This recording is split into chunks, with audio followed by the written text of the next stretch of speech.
Hello student, welcome to my new video.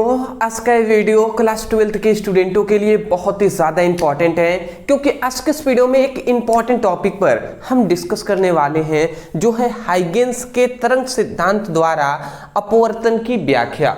तो ये बहुत ही इंपॉर्टेंट नियम है और इसको आज के इस वीडियो में हम डिस्कस करेंगे। मैं आपको बता दूं कि इसको बोर्ड एग्जाम में बहुत तरीके से क्वेश्चन घुमाकर भी पूछा जाता है, उन सभी पर भी हम डिस्कस करेंगे। सबसे पहली बात 5 नंबर वाला ये टॉपिक है, और मैं कह रहा हूं ना, एक होता है परावर्तन और एक होता है अपवर्तन। यही दो आपसे पूछे जाते हैं और दोनों में से कोई ना कोई एक आपके बोर्ड एग्जाम में पूछेगा। जो परावर्तन की व्याख्या होता है वो हमने करा दिया है और अपवर्तन की व्याख्या आज के इस वीडियो में हम कराने वाले हैं। तो चलिए जी, अब हम जान लेते हैं। तो अब हम यहाँ पे जानने वाले हैं कि जो अपवर्तन होता है, प्रकाश का अपवर्तन होता है, उसकी व्याख्या हम करेंगे। अच्छा, मैं पहले ही आपसे कह देना चाहता हूं कि जिनके पास थोड़ा सा पेशेंस है वो इस वीडियो को अंत तक जरूर देखेंगे, क्योंकि मैं 100% कह रहा हूं, जो इस वीडियो को अंत तक देखेंगे उनको आसानी तरीके से समझ में तो आएगा ही, प्लस याद भी हो जाएगा। तो थोड़ा सा सब्र आप रखिएगा, ठीक है ना। देखिए, हम पढ़ क्या रहे हैं, तरंग प्रकाश की चैप्टर जो 10 है ये हम पढ़ रहे हैं, ठीक है ना, क्लास 12 फिजिक्स का। देखिए, यहाँ पे हाइगेन्स के द्वितीयक तरंगिकाओं के सिद्धांत द्वारा अपवर्तन की व्याख्या में करना है। तो सबसे पहली बात, अपवर्तन आपको पता होना चाहिए कि क्या होता है, ठीक है ना। यहाँ पे अपवर्तन के नियम की भी व्याख्या कह देता है कभी बोर्ड एग्जाम में, तो बात वही है। तो सबसे पहले तो अपवर्तन क्या होता है ये आपको पता होना चाहिए। यदि ये पता है तो आपको ये टॉपिक जब हम समझाएंगे तो समझ में आसानी से आ जाएगा। बट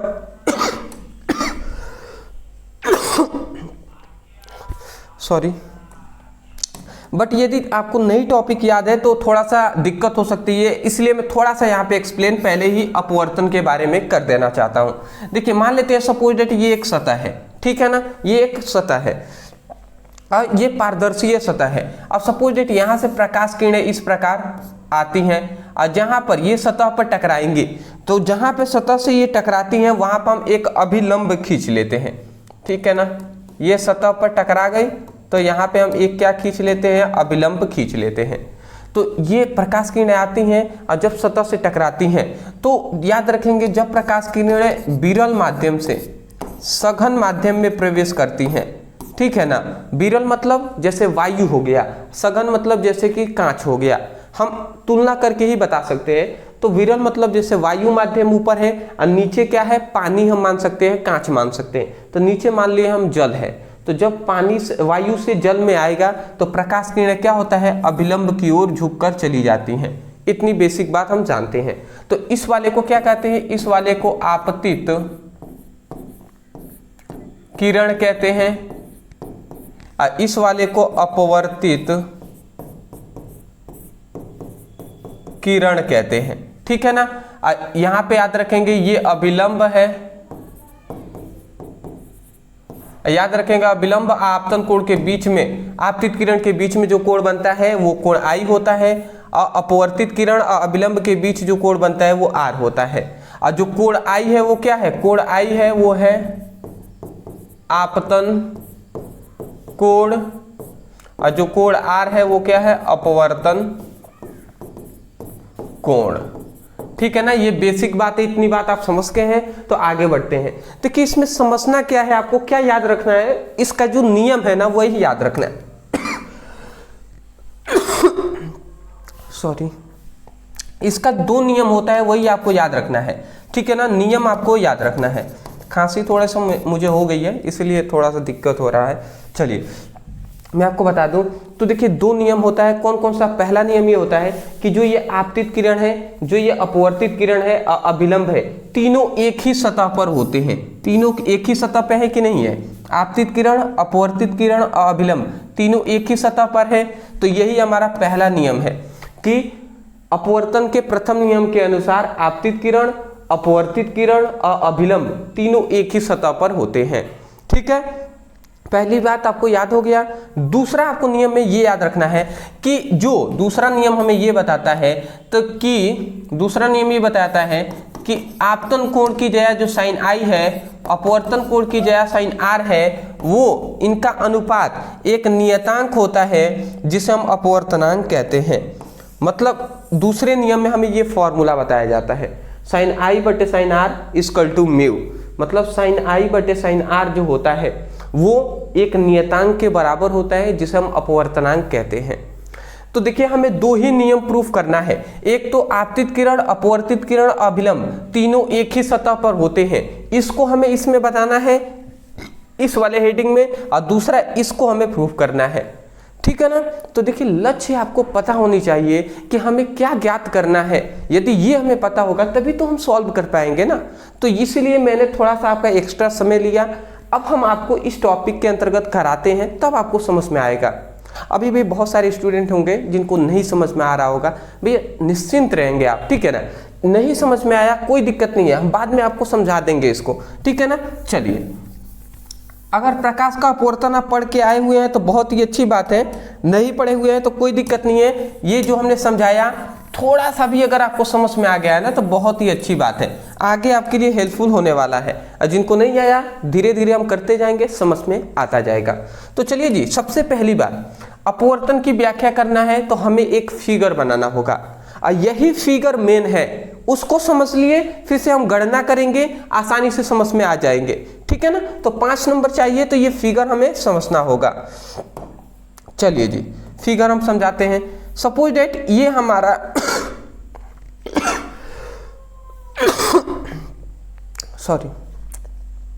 सपोज डेट ये हमारा एक क्या है, सतह है। मैं थोड़ा सा नीचे ले रहा हूं, ठीक है जी। ये हमारा क्या है, एक सतह है, ठीक है ना, पारदर्शीय सतह है। अब समझिएगा ये एक सतह है, अब इस पर दो समांतर प्रकाश किरणें आपतित होती हैं, इस पर दो समांतर प्रकाश किरणें आपतित होती हैं इस प्रकार।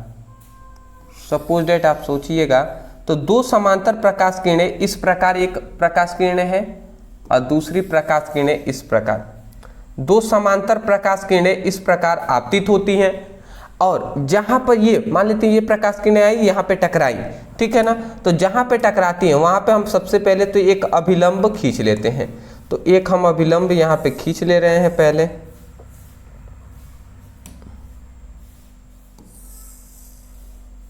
ठीक है, एक हमने यहाँ पे अभिलंब खींच लिया और एक हम जस्ट यहाँ पर खींच ले रहे हैं। थोड़ा सा सीधा मैं खींच लूँ, क्या हो गया भैया, ठीक है, ठीक है। तो ये अभिलंब क्या है, तो इसको नाम मैं दे दे रहा हूँ एन एन डैश। आप नाम कोई भी दे सकते हैं, मैंने एन और एन डैश नाम दे दिया, इसको भी एन नाम दे दिया, इसको एन डैश कह दिया, ठीक है जी।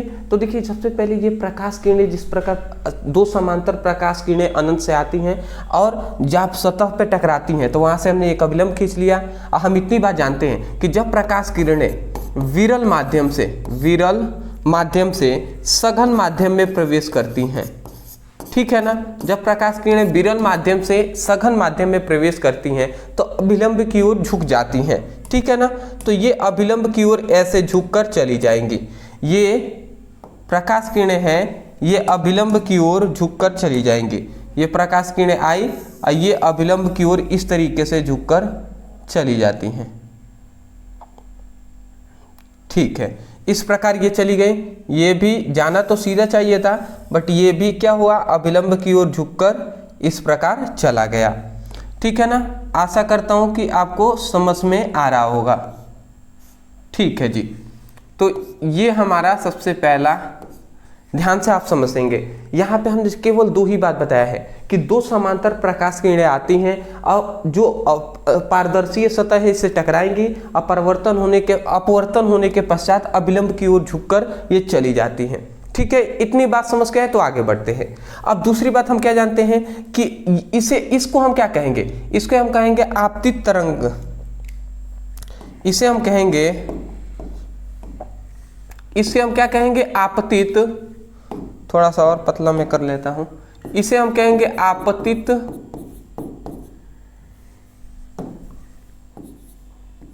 तरंग।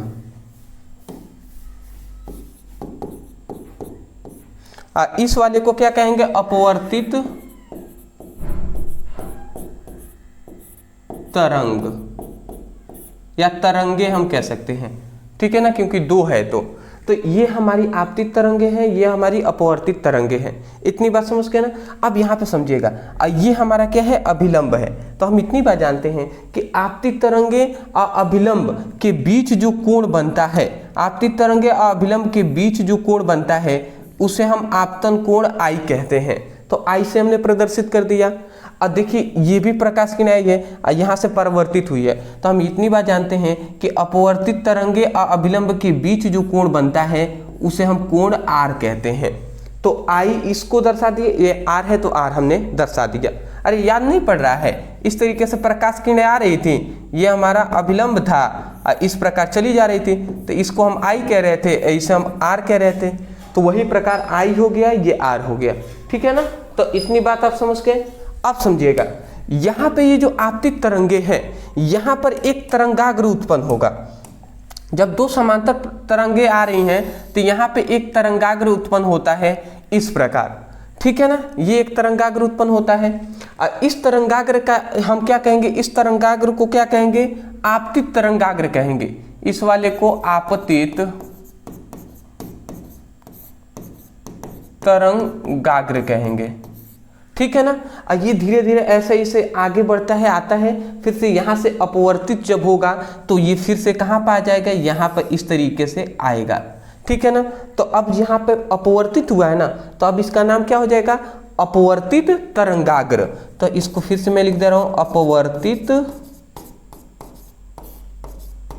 तरंगाग्र, ठीक है जी। इतनी बात समझ गए। अच्छा, आपको ये बातें नहीं समझ में आ रही होगी कि सर तरंगाग्र का मतलब क्या होता है। तो तरंगाग्र हमने पढ़ा दिया है, आप YouTube पे लिखेंगे तरंगाग्र ब्रदर सर तो वीडियो आपको मिल जाएगा। बट फिर भी मैं आपको बता दूं, तरंगाग्र का देखिए यहाँ पे आपतित तरंगाग्र का इसका मतलब ये है कि ये जो हमारी ये आपतित जो तरंगाग्र आपको दिखाई दे रहा है, ये जो प्रकाश तरंगे हैं इस पर ये क्या है? 90 डिग्री का कोण बनाता है, यहाँ पर भी, यहाँ पर भी, क्योंकि देख रहे हैं ना लंबवत या आपतित है तो इसीलिए 90 डिग्री का कोण बनाएगा। तो यहाँ पर भी तरंगाग्र 90 डिग्री का कोण बना रहा होगा और यहाँ पर भी 90 डिग्री का कोण बना रहा होगा, 90 डिग्री का। तो इतनी बात आप समझ गए। अच्छा, अब मैं आपसे थोड़ा सा डीप में अब यहीं से डिस्कस होगा, फिगर ही इसमें मेन है तो इसीलिए थोड़ा सा ध्यान से आपको समझाया जा रहा है सभी बातें, तो ध्यान से समझने का भी आप प्रयास करेंगे जी, ठीक है ना। चलिए अब मैं आपसे पूछूं कि बताइए ये दोनों तरंगे हैं, ये दोनों क्या है? हमारी तरंगे हैं। तो इसमें से कौन तरंगे सबसे पहले इस सतह पर टकराएंगी? तो आप क्या कहेंगे? आप कहेंगे कि सर ये वाली पहले टकराएगी और ये वाली बाद में टकराएगी। ऐसा क्यों? क्योंकि इसकी डिस्टेंस जो है पास, थोड़े से पास है, इसकी दूर पर है। तो सपोज दैट ये भी तरंगाग्र इस तरीके से चल रहा है तो ये तरंगाग्र सबसे पहले यहाँ पे आएगा और ये वाला तरंगाग्र अभी इधर ही होगा। तो सपोज दैट ऐसे मान लेते हैं कि ये तरंगाग्र धीरे धीरे बढ़ रहा है तो ये वाला जब यहाँ पे पहुंचेगा तो दूसरा तरंगाग्र मान लेते हैं सपोज दैट यहाँ पे ही होगा अभी, ठीक है ना, यहाँ पे होगा। तो इसको हमने ऐसे मान लिया, तो इसको हम मान लेते हैं ये बिंदु है ए है और इसको हम मान लेते हैं ए डैश, ठीक है ना। अब ध्यान से समझेंगे, जब ये तरंगाग्र यहाँ से यहाँ तक पहुँचेगा, जब ये तरंगाग्र यहाँ से ए से यहाँ तक पहुँचेगा तब ये भी तरंगाग्र कुछ तो डिस्टेंस तय किया ही होगा। तो सपोज दैट ऐसे मान लिया कि जब ये वाला यहाँ तक पहुँचेगा तो ये हमारा जो तरंगाग्र है ये यहाँ तक पहुँच जाएगा, ठीक है ना, यहाँ तक। तो इसको हम क्या नाम दे देंगे? इस वाले को बी कहेंगे बिंदु और इस वाले को बी डैश कहेंगे, ठीक है ना, इस वाले को बी डैश कहते हैं, ठीक है ना। अब आप थोड़ा सा सोच रहे होंगे कि सर ये वाला डिस्टेंस अधिक है और ये वाला क्यों कम हमने लिया है? तो देखिए इसका भी रीजन है। रीजन ये है कि ये विरल माध्यम है, सघन माध्यम है। विरल माध्यम में प्रकाश की चाल क्या होती है? विरल माध्यम में प्रकाश की चाल अधिक होती है और सघन माध्यम में कम होती है, ठीक है ना। तो विरल माध्यम में प्रकाश की चाल अधिक होगी, मतलब तरंगों की चाल अधिक होगी, तो ये अधिक डिस्टेंस, उतने ही समय में ये अधिक डिस्टेंस, अधिक दूरी तय करेगा। इसमें सघन माध्यम में प्रकाश की चाल धीमी हो जाएगी तो ये तो कम ही ना दूरी तय करेगा। तो इसीलिए जी अरे जैसे आपसे ही कह दिया जाए कि आप वायु में दौड़िए, तो अभी हम वायु में हैं तो दौड़ेंगे तो तेजी से दौड़ेंगे। और कह देंगे कि भैया पानी में दौड़िए, तो आप दौड़ पाएंगे तेजी से? नहीं दौड़ पाएंगे। तो वही हाल है प्रकाश का। तो ये वायु में है तो यहाँ से यहाँ तक अधिक दूरी तय कर लिया, और ये पानी में है तो यहाँ से यहाँ तक तय करने में टाइम लगता है, तो इसीलिए ये यहीं तक दूरी तय किया है। इतनी बात समझ गए ना? अब देखिए अब हम इतना समझ गए, तो यहाँ पे अब एक मेन चीज आता है हमारा, वो क्या है समझिएगा। अगर मैं आपसे पूछूं कि बताइए ये तो कोण आई है, तो मैं आपसे पूछूं कि बताइए ये कोण कितना होगा, ये टोटल ये इतना कोण कितना होगा, तो आप क्या कहेंगे? तो हम जानते हैं कैसे हम निकालेंगे। देखिए ये हम जानते हैं कि ये जो तरंगाग्र हैं ये 90 डिग्री का कोण बनाते हैं। तो देखिए ये तरंगाग्र इस तरंग पर भी आपतित है कि नहीं? यहाँ पे आपतित है, तो इसका मतलब यहाँ पे टोटल ये 90 डिग्री का कोण बना रहा होगा। मतलब अगर बात करें सबसे पहले तो ये टोटल जो है वो 90 डिग्री है, और इसमें से हमें ये पता है कि इतना तो आई है, ये टोटल है 90, ये टोटल 90 है और इतना आई है, हमें इतना पता करना है। तो हम क्या करेंगे, 90 में से आई को घटा देंगे तो ये हमारा मिल जाएगा। इसका मतलब ये जो कितना होगा, ये हो जाएगा हमारा 90 माइनस आई, ठीक है ना? ये वाला जो ये आपको दिखाई दे रहा है इतना, ये 90 माइनस आई हो जाएगा, होगा ना? तो वही बात हम यहाँ पे लिख देते हैं, ठीक है जी। तो इसी बात को हम यहाँ पर लिखेंगे जी।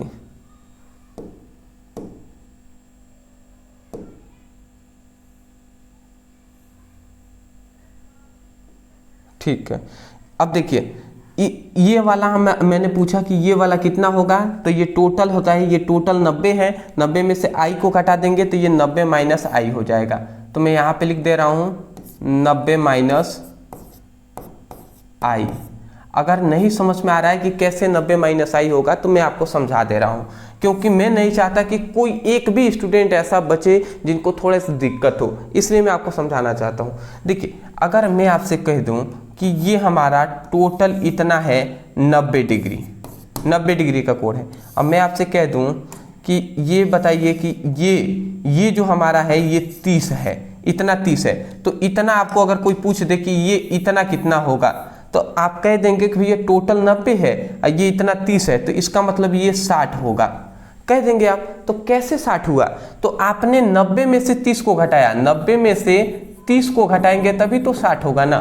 तो उसी प्रकार 90 में से आई को घटाएंगे तभी तो ये निकलेगा ना 90 माइनस आई, तो इसीलिए ये 90 माइनस आई हो गया, ठीक है ना? तो ये बातें हैं जी। अच्छा अब थोड़ा सा हम आगे बढ़ते हैं, आगे मैं आपको एक और चीज़ बताता हूँ। अब उसी प्रकार यहाँ पे, ठीक है ना, ये तो 90 माइनस आई हो गया, ये हम समझ गए। उसी प्रकार मैं आपसे पूछूं कि ये वाला बताइए कोण कितना होगा, तो आप क्या कहेंगे कि आपको पता है, हमें पता है कि ये हमारा तरंगाग्र है, और तरंगाग्र से जो हमारी तरंगे हैं आपतित अपवर्तित तरंग, मतलब ये टोटल है 90 डिग्री का कोण, और हमें इतना पता है ये आर है, तो ये वाला कोण कितना हो जाएगा? तो आप अभी ना हमने कहा क्या कहेंगे, 90 माइनस आर कर देंगे तो ये 90 माइनस आर हो जाएगा, ठीक है ना? ये तो अभी हमने ऊपर समझाया, सेम टू सेम वैसा ही है।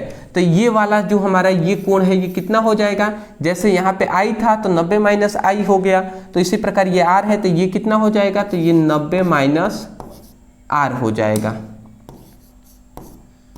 ठीक है ना? 90 माइनस आर हो जाएगा, ठीक है। अब उसके आगे बढ़ते हैं, तो फिर से अब यहाँ पे समझेंगे। अगर कोई पूछ दे कि ये बताइए तब ये वाला कोण कितना होगा, ये वाला कोण कितना होगा, तो अगर आपको बताना है ये वाला कोण, तो वो भी आप सुन लीजिए, कोण ही मेन है, इंपॉर्टेंट है, इसीलिए मैं थोड़ा बता रहा हूँ। ये वाला कोण कितना होगा, तो आप क्या कहेंगे, तो आप कहेंगे कि भैया ये जो कोण होगा ना, ये कोण आई हो जाएगा, ठीक है। कैसे कहेंगे, तो ये भी समझ लीजिए। देखिए ये हमारा अभिलंब है ना, और यहाँ पे अगर आप देख रहे होंगे तो यहाँ से ये टोटल, ये हमारा परावर्तक सतह है, तो ये अभिलंब, जो अभिलंब है, अभिलंब का मतलब है कि यहाँ से यहाँ तक ये टोटल जो है ये 90 डिग्री का कोण बना रहा होगा, 90 डिग्री का कोण बना रहा होगा।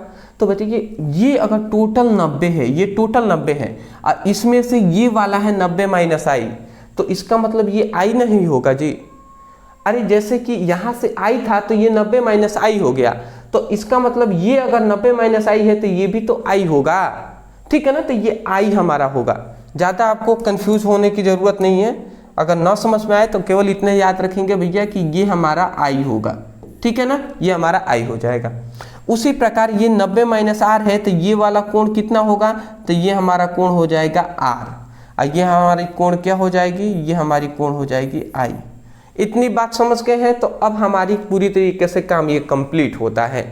यही था हमारा इंपॉर्टेंट, एक कह सकते हैं हार्ड हमारे लिए जो है फिगर। अक्सर स्टूडेंटों को फिगर नहीं समझ में आता, इसी कारण ये मतलब हाइगेंस का द्वितीयक तरंगिकाओं के सिद्धांत के आधार पर अपवर्तन की जो व्याख्या है वो नहीं कर पाते। तो मेरा लक्ष्य है कि कोई भी स्टूडेंट छूटे नहीं, इसीलिए मैं एक एक चीज़ पर डिटेल में एक्सप्लेन किया हुआ हूँ। तो इतनी बात समझ गए ना। अब जैसे आप फिगर बना लेते हैं तो अपवर्तन की व्याख्या करना है, तो अपवर्तन की मोस्टली हमें अपवर्तन की व्याख्या तो यहीं से हो गया। तो अपवर्तन की प्रथम नियम, अपवर्तन के नियम की ही हमें व्याख्या करना होता है। तो हम यहाँ पे लिखेंगे, क्या लिखेंगे इसको ध्यान से आप समझेंगे। हम यहाँ पे लिखते हैं, अब जैसे ये फिगर कंप्लीट होता है उसके बाद आप इस तरीके से फिगर बनाएंगे और लिखेंगे जी, ठीक है ना। ये तो आपको दिखाई दे ही रहा होगा, ये मैं अलग कलर से कर दे रहा हूँ, ठीक है जी। अब आप समझिएगा, सबसे पहले आप लिखेंगे कि अपवर्तन का प्रथम नियम। तो अपवर्तन का प्रथम नियम क्या होता है कि आपतित किरण, अपवर्तित किरण और अभिलंब तीनों एक ही तल में होते हैं, एक ही सतह पर होते हैं। तो इसी प्रकार ये हाइगेंस के द्वितीयक तरंगिकाओं के सिद्धांत पे हम लिख रहे हैं ना, तो आप भी लिख देंगे कि हाइगेंस के, मतलब आप लिखेंगे कि हाइगेंस के अपवर्तन के द्वितीय नियम के अनुसार, ऐसे लिख सकते हैं कि आपतित तरंगे, अपवर्तित तरंगे और अभिलंब तीनों एक ही सतह पर होते हैं। तो मैं यहां पे लिख दे रहा हूं, ठीक है ना। आप ये लिखेंगे कि आपतित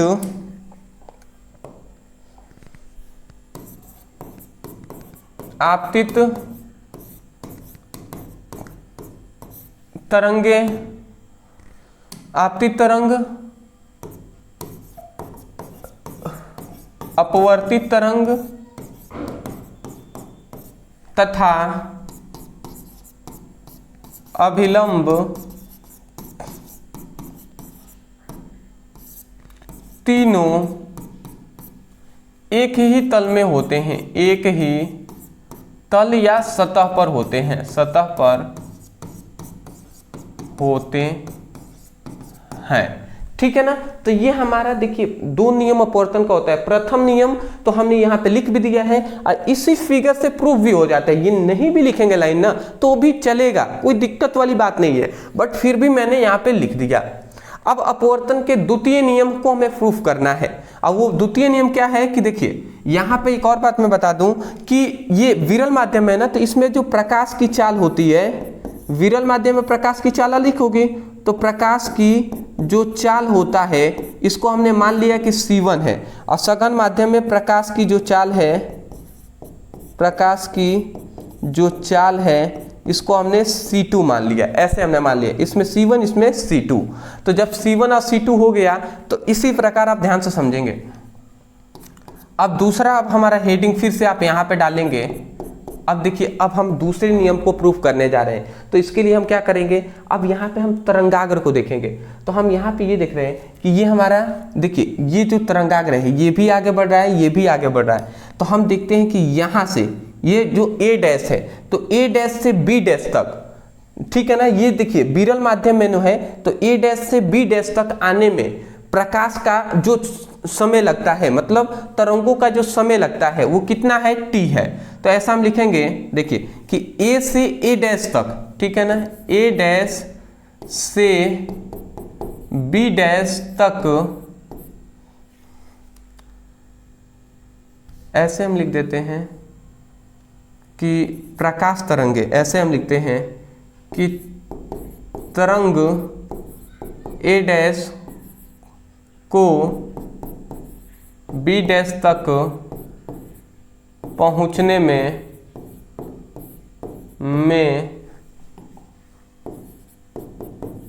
लगा समय t है, ठीक है ना। मतलब a डैश से b डैश तक पहुंचने में, a डैश से b डैश तक पहुंचने में मान लेते हैं यहां से यहां तक दूरी तय करने में समय लग रहा है t, तो उतने ही समय में हम लिखेंगे t है तो उतने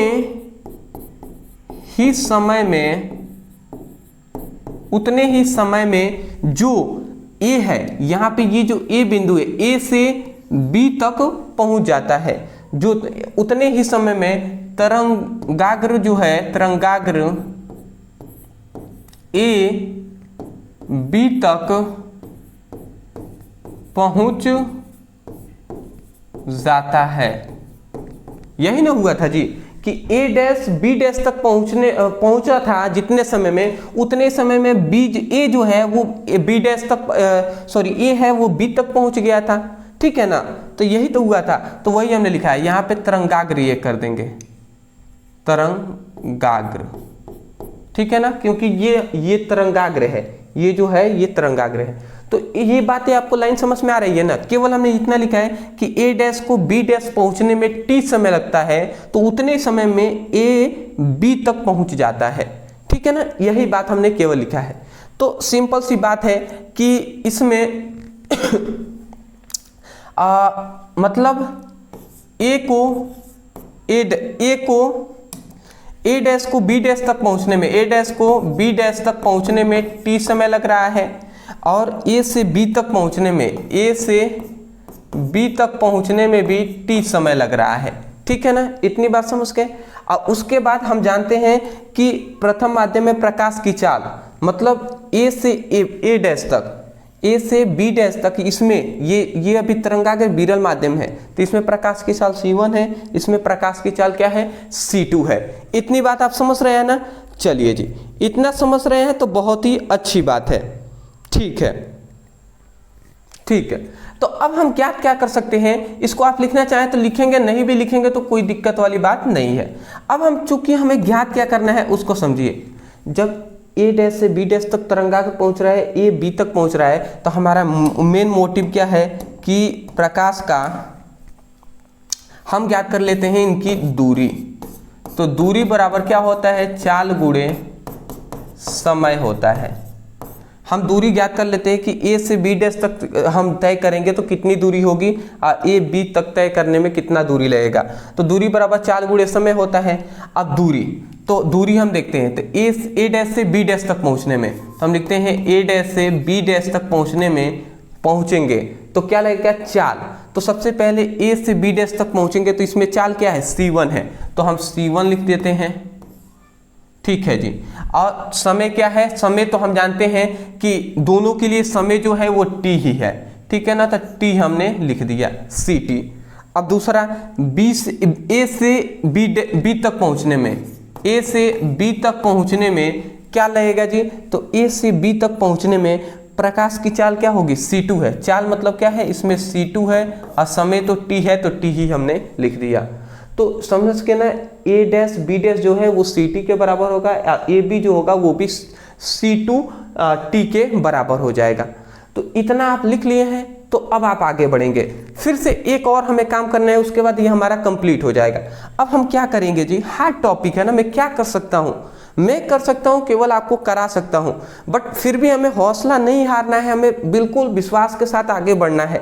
ये टॉपिक भले ही हार्ड है, पर भैया 5 नंबर यही आपको दिलाएगा 5 मार्क्स, ठीक है ना। हार्ड है भले, मैं मानता हूँ भले ही हार्ड है, बट आप मेहनत कीजिए, अभी आपका अंक बहुत ही अच्छा आएगा, आप अच्छे नंबर से पास होंगे, इस विश्वास के साथ आप स्टडी कीजिए, ठीक है ना। तो देखिए इतना आप कर लिए ना, उसके बाद अब देखिए अब हमें क्या ज्ञात करना है, आपको याद है ना, यही हमें प्रूफ करना है। साइन आई बटे साइन आर इक्वल टू क्या होता है, म्यू होता है। म्यू मतलब अपवर्तनांक, यही तो द्वितीय नियम है ना, यही हमें प्रूफ करना है। तो अब देखिए हम यहाँ पे 2 त्रिभुज लेंगे। त्रिभुज कौन कौन सा ले रहे हैं, तो ये एक त्रिभुज ले रहे हैं, ए डैश बी डैश, ये त्रिभुज दिखाई दे रहा है, ए डैश बी डैश, और फिर से ये आपको त्रिभुज दिखाई दे ही रहा होगा, यहाँ से ए डैश बी डैश, ये आपको एक त्रिभुज दिखाई दे रहा है। और दूसरा एक और त्रिभुज हम लेंगे जो है ए बी डैश बी, ठीक है ना। तो हम पहले त्रिभुज को लेते हैं ए डैश बी डैश को। तो हम यहाँ पे लिखते हैं,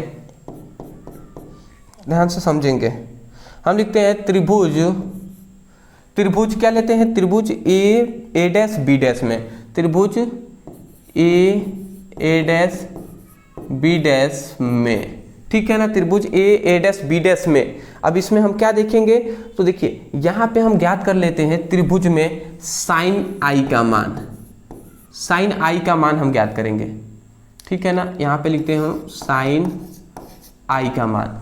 तो देखिए साइन यहाँ पे आई है ना, तो आई का मान हम ज्ञात करेंगे। तो आई साइन बराबर क्या होता है, साइन थीटा बराबर होता है लंब बटे कर्ण।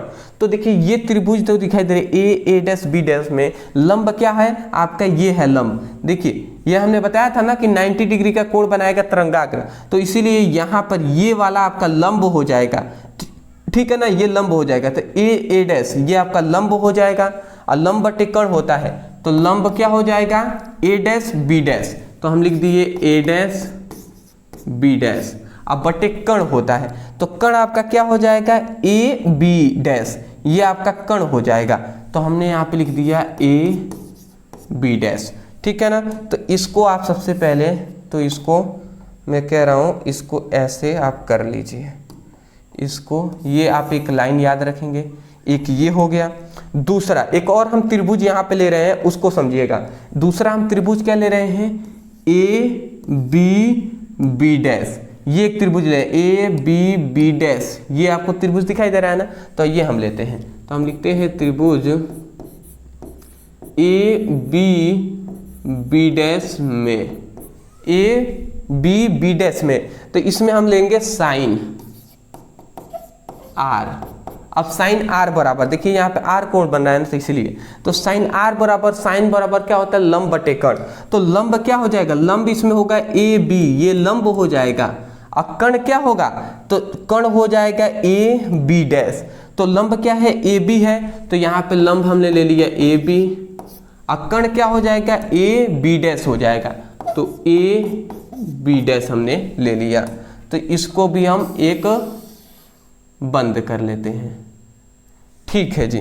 तो ये आपको दो चीजें दिखाई दे रही हैं, साइन बराबर A dash B dash by A B dash, और दूसरा है साइन आर बराबर A B by A B dash, ठीक है ना। तो ये दो हमें मिल गए ना। तो आप ध्यान से समझेंगे, इतना अगर आप समझ रहे हैं तो समीकरण इसको फर्स्ट मानते हैं, इसको समीकरण सेकेंड। और हम कुछ नहीं करेंगे, हम इसमें समीकरण फर्स्ट में सेकेंड का भाग दे देंगे।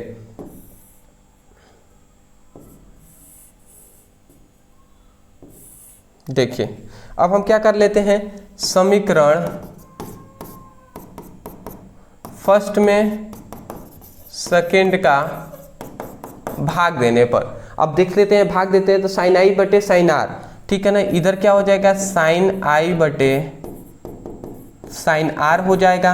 और इधर क्या होगा, A dash B dash by, ये ऊपर में लिखता हूँ, A dash B dash by A B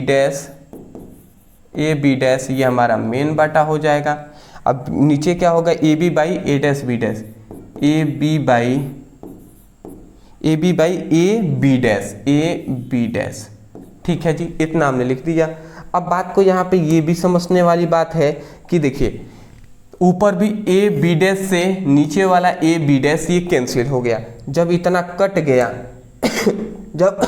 जब ये कट गया तो उसके बाद अब बचा क्या, अब बचा जी यहाँ पे sine i by sine r equal to, ऊपर बचा ए डैश बी डैश और नीचे क्या बचा, ए बी, तो ये ए बी है।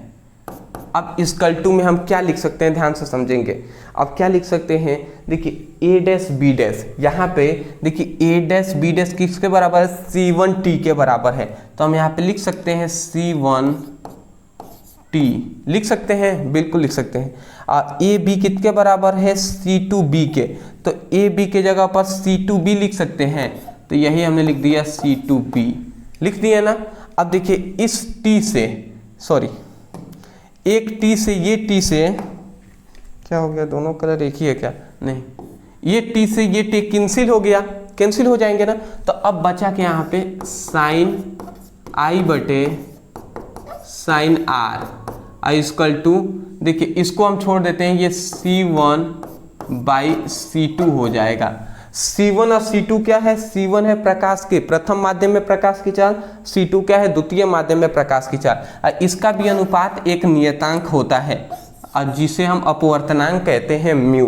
तो ये हमारा ये जो है ये हमारा प्रूफ हो चुका है, ठीक है ना। यही है हमारा मेन फॉर्मूला। भैया क्या हो गया, चलिए ये हमारा मेन फॉर्मूला है जो कि हमने यहाँ पे प्रूफ कर दिया है, ठीक है ना। साइन आई बटे साइन आर वो भी म्यू के बराबर होगा, या C1 बाई C2 वो भी म्यू के बराबर हो जाएगा।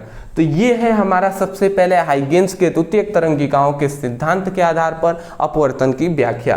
पहले तो स्क्रीनशॉट लीजिए, फिर हम बताते हैं किस तरीके से बोर्ड एग्जाम में आपको लिखना है। स्क्रीनशॉट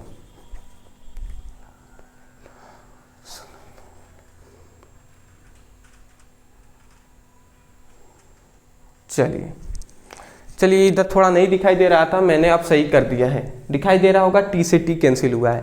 चलिए ये था हमारा इंपॉर्टेंट टॉपिक। अब आपको कैसे लिखना है मैं आपको बता दे रहा हूँ। बोर्ड एग्जाम में कुछ नहीं करना है, हाइगेन्स के द्वितीयक तरंगिकाओं के सिद्धांत पर अपवर्तन की व्याख्या, इतना आप हेडिंग डाल देंगे। उसके बाद कुछ भी आपको लिखने की आवश्यकता नहीं है, सिंपल सा ये फिगर बना लीजिएगा। ये फिगर बनाने के बाद आप नीचे फिर से अपवर्तन के प्रथम नियम लिखकर, ये आप चाहे तो नियम लिख दीजिएगा, ठीक है, लिख देंगे बेटर रहेगा, लिख दीजिएगा।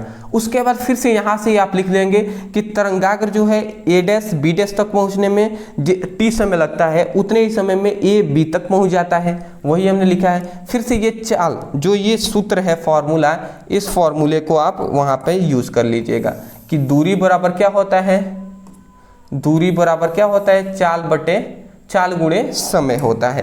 तो ये हमने फॉर्मूला लगाया, फिर से ये प्रूफ किया है, यहाँ तक आप लिख देंगे, काम आपका कंप्लीट होता है जी। तो मैं आशा करता हूँ कि आपको समझ में आ गया होगा। अदरवाइज मैं यही कहूँगा कि मैंने अपने तरफ से पूरा एफर्ट लगाया है, पूरा प्रयास किया है कि आपको आसानी से समझ में आ जाए। अदरवाइज ये बहुत ही हार्ड टॉपिक है और मैं यही कहूँगा वीडियो पसंद आया तो वीडियो को लाइक करने के साथ साथ चैनल को सब्सक्राइब कर दीजिएगा, क्योंकि आपकी सपोर्ट की बहुत ज़्यादा ज़रूरत है, ठीक है ना। दूसरी बात मैं ये कहूँगा, एक बार में ना समझ में आए, एक बार और ज़रूर आप वीडियो को देखिएगा और उसके बाद आप प्रयास कीजिएगा, आपको समझ में आ जाएगा। इतना ईजी वे में मुझे नहीं लगता कि जल्दी आपको मिलेगा कहीं, ठीक है ना। बट फिर भी मुझे लगता है कि मैंने अच्छे तरीके से आपको समझाने का प्रयास किया है। कोई दिक्कत भी हो, कोई आपको कमी लगा, उसको भी आप हमें कमेंट सेक्शन में ज़रूर बताइएगा। हाँ, एक आवश्यक सूचनाएं हैं कि देखिए इन सभी का आपको पता ही है कि फिजिक्स का आपको PDF नोट्स दिया जा रहा है। तो यदि आप लेना चाहते हैं तो पूरे संपूर्ण फिजिक्स के 14 आपके चैप्टर हैं, 14 चैप्टर का फिजिक्स का नोट्स दिया जा रहा है, जिसमें चैप्टर वाइज सभी VBI टॉपिक होंगे, ठीक है ना। उसके बाद 100 इंपॉर्टेंट ऑब्जेक्टिव क्वेश्चन भी दिए जाएंगे संपूर्ण आपकी किताब से, और उसके बाद जो भी VBI न्यूमेरिकल होंगे वो आपको न्यूमेरिकल का भी PDF दे दिया जाएगा, ठीक है ना। बट मैं यही कहूँगा न्यूमेरिकल के लिए आपको वीडियो से पढ़ाई करने की आवश्यकता है, बट 14 चैप्टर का VBI जो इम्पोर्टेंट टॉपिक है ना, इसको आप तैयार कर लेते हैं। इसके अलावा कोई तैयार करने की आवश्यकता नहीं है, ये आप PDF से तैयार कीजिए। और ये जो है न्यूमेरिकल की जहाँ तक बात आती है, वीडियो हम प्रोवाइड कर ही रहे हैं, न्यू सीरीज स्टार्ट हो ही गया है, तो वीडियो से आप स्टडी कीजिएगा। तो इस नोट्स को लेने के लिए नीचे दिए गए WhatsApp नंबर पर मैसेज कीजिए, ओनली 99 प्राइस है, तो आप वहाँ से परचेस कर सकते हैं। WhatsApp पे आप नोट्स मांगेंगे, वहाँ पे PDF नोट्स है, WhatsApp पे ही आपको सेंड कर दिए जाएंगे, ठीक है ना। 99 ओनली रुपये आपको पे करना होगा। अदरवाइज मैं आशा करता हूँ कि आपको समझ में आ गया। जिन विद्यार्थियों के पास पैसे नहीं है मैं उनसे कहूँगा कोई दिक्कत नहीं है मेरे दोस्त, आप थोड़ा सा भी संघर्ष कीजिए, संघर्ष करना चाहिए हमें, तो संघर्ष कीजिए, वीडियो से आप स्टडी कीजिए, उससे भी आप अच्छे तरीके से अपनी जो पढ़ाई है उसको आप कर सकते हैं। नोट से यही है, थोड़ा सा टाइम की आपकी बचत हो जाएगी। तो चलिए कल मिलते हैं एक नए टॉपिक के साथ एक नए वीडियो में। Thank you so much for watching this video. Thank you.